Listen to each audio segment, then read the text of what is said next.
nalabye bwadde ogamba banna aba NRM ngo baga nti bannayinza mu nnonde nze nayisaawo kino oba oliawo singa saali mukubiriza president teyandi emyaka gyandibadde giwagamira yaba tagenda kubeera ku ballot paper. Wow. Yalibadde tagenda kubeera ku ballot paper.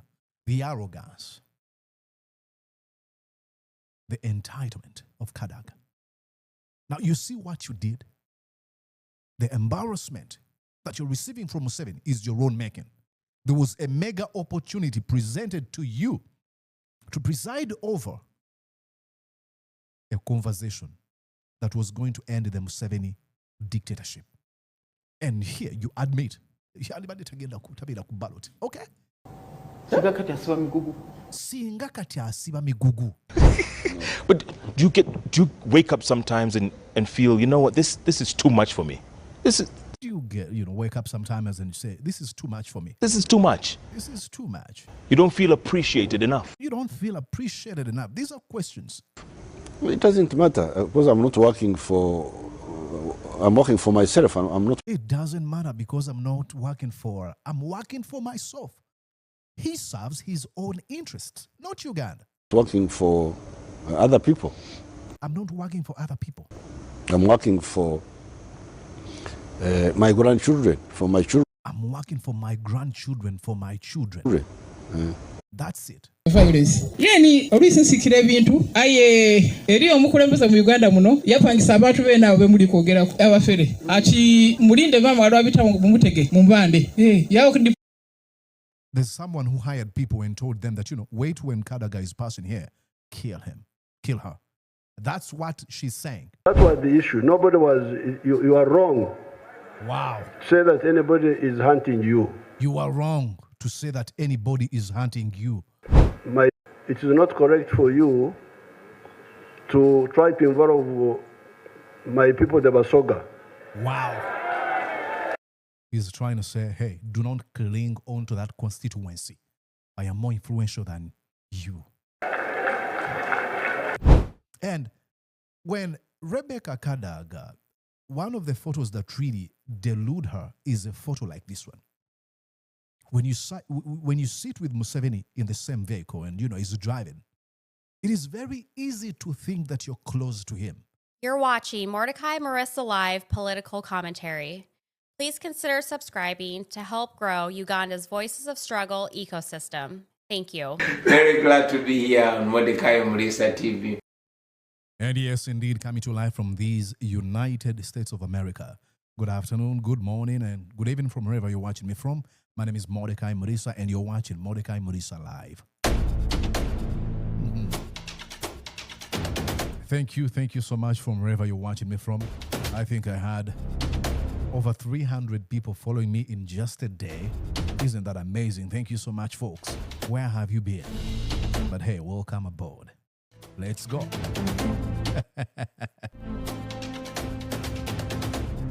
Absolutely. Ladies and gentlemen, we continue to investigate, to interrogate, to look at the Kadaga situation. Kadaga versus Museveni. What happened over the weekend? Tonight, ladies and gentlemen, I want to start with showing you the mistake, the mega mistake Rebecca Kadaga made, and she continues to make.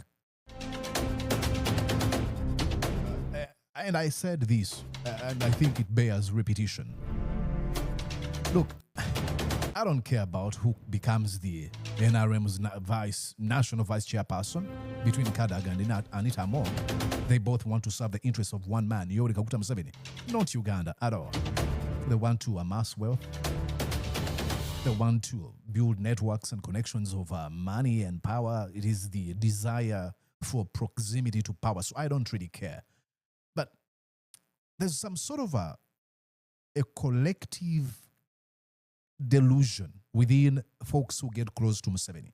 Some of them think that probably Museveni has their interests at heart. He doesn't really care. These are not my words. Let me show you this before I actually go for. I'll play you this video. Then you know the Museveni I'm talking about. I want you to watch this. This is Museveni at one time was being asked, don't you get tired? Don't you think it's enough And this is what Museveni responds. Then you don't accuse me of, hey, Museveni, Mordecai, you hate Museveni. I don't hate him. I don't hate any man.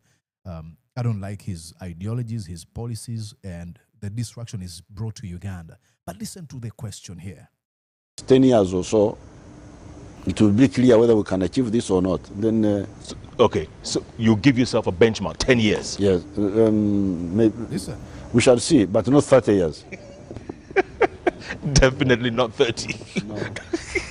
But do you wake up sometimes and feel, you know what, this is too much for me. This Do you wake up sometimes and say, this is too much for me? is too much. This is too much. You don't feel appreciated enough. You don't feel appreciated enough. These are questions. It doesn't matter because I'm not working for. I'm working for myself. I'm not. It doesn't matter because I'm not working for. I'm working for myself. He serves his own interests, not Uganda. Working for other people. I'm not working for other people. I'm working for my grandchildren, for my children. I'm working for my grandchildren, for my children. That's it. I mean, what language do you want to hear? How can we break down these words for people to know? He doesn't really care. All he cares about is Museveni, his children and grandchildren, period. And when Rebecca Kadaga, one of the photos that really delude her is a photo like this one. When you sit with Museveni in the same vehicle and, he's driving, it is very easy to think that you're close to him, that he really loves you. He doesn't. And don't take my word for it. Like I said yesterday when I produced the video, I said, please, if you can, go and read the book of Miriam Matemba. I have it somewhere here. And what he thinks of you. You are deputy vice, whatever, national chairperson. It is nothing to him. He looks at you as a pawn on his political chessboard, period. That's why he makes fun of all these people. He calls them fishermen and, stuff like that. So when you sit with Museveni in a car, in your mind you think, oh, he loves me. He's a master manipulator. I don't know what happened to this man when he was a little boy. I don't know how he was raised and mentored, but he doesn't really care about people. And I know, of course, this argument can be, can receive another argument from his obsequious loyalists like who Barambara Gahara. But because they all want money. But a person who loves a country like Uganda doesn't do what Museveni does, presiding over the abduction, the torturing, the killing of people. Now, many people can argue, oh, he doesn't do that. It is people around him. And so I argue, why not fire them? I mean, how many times do you want to your name to be dragged in the mud? But you won't fire people who do that? Then that tells you that, he endorses all those kind of things. But, he's told you he doesn't really care. So let's go here. Museveni. Okay, Kadaga was trying to make a point of how she was humiliated, how she was betrayed by the party. And Museveni plays a very, very manipulative game. He sort of pretends as though he doesn't want to explain. He called the shots. He was the one behind the end of the Kadaga tenure as Speaker of Parliament because time had come and he wanted Jacob Bolanya. So now he pretends as though, oh, I don't remember what happened. Can we have somebody explain what happened? And I want to show you, Museveni invites invites these people. I think that one is substantive. What was it? But in the guidelines that were given by the Electoral Commission, they asked every candidate to state what they have done for the party, like experience. What have you done for the party within 10 years? But it's not a legal requirement. Now, do you know what Museveni does? After Rebecca Kadaga explaining what she's done for the NRM according to the rules and guidelines or the constitution of the party, Museveni pretends as though, oh, okay, I understand, but probably somebody can interpret that better than I do. Museveni knows that these folks are going to do his bidding. So that's why it's like, okay, Chidiowa Chiwanuka, or the chairperson of the Electoral Commission in the NRM, come explain this. Now, it is another slap in the face of Kadaga. They're trying to say, hey, you do not even know how things work here. They're teaching Rebecca Kadaga. Remember, Kadaga had said that all her life she belonged to the NRM.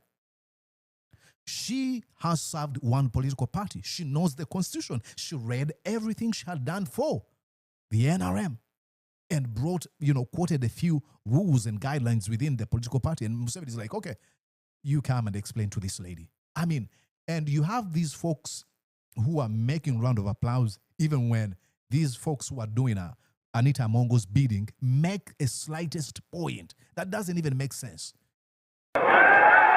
See? Now, this is, this is Museveni betraying Kadaga in real time. But it doesn't really surprise me. He's done it. Museveni knows that when he invites these folks like Chidiowa Chiwanuka, come and explain, they've already read the environment. They've read the room. They know what Museveni wants. He doesn't even need to tell them. I'll show you how Museveni pretends as though he doesn't know. Could guide us on. To be raising a technical point, which our lawyers could guide us on. Let me call our lawyers, like Museveni cares about the law.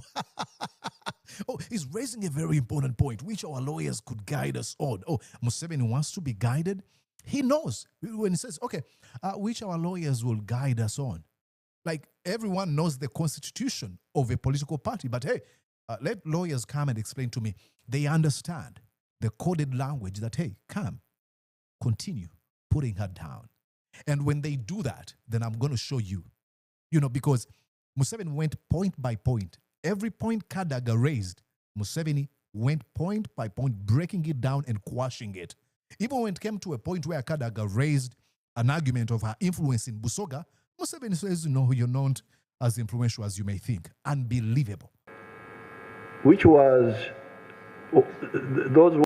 I'm sorry I'm cutting you short, and this is because if you want to watch this full video, you got to get on YouTube, search for Mordecai Marissa Live to get the rest of this video. You heard it.